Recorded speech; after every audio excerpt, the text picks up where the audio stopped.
Welcome to Programming ABC. For loop statement. How to use range for x in range 1 and 20. Here range first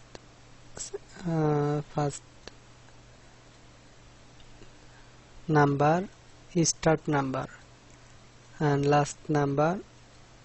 Here print x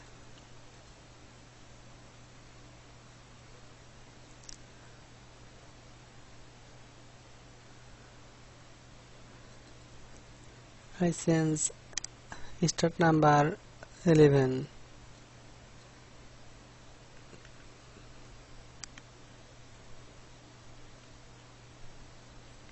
22.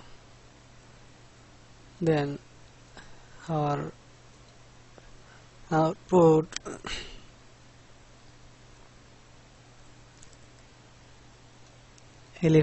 start 11 last number 21.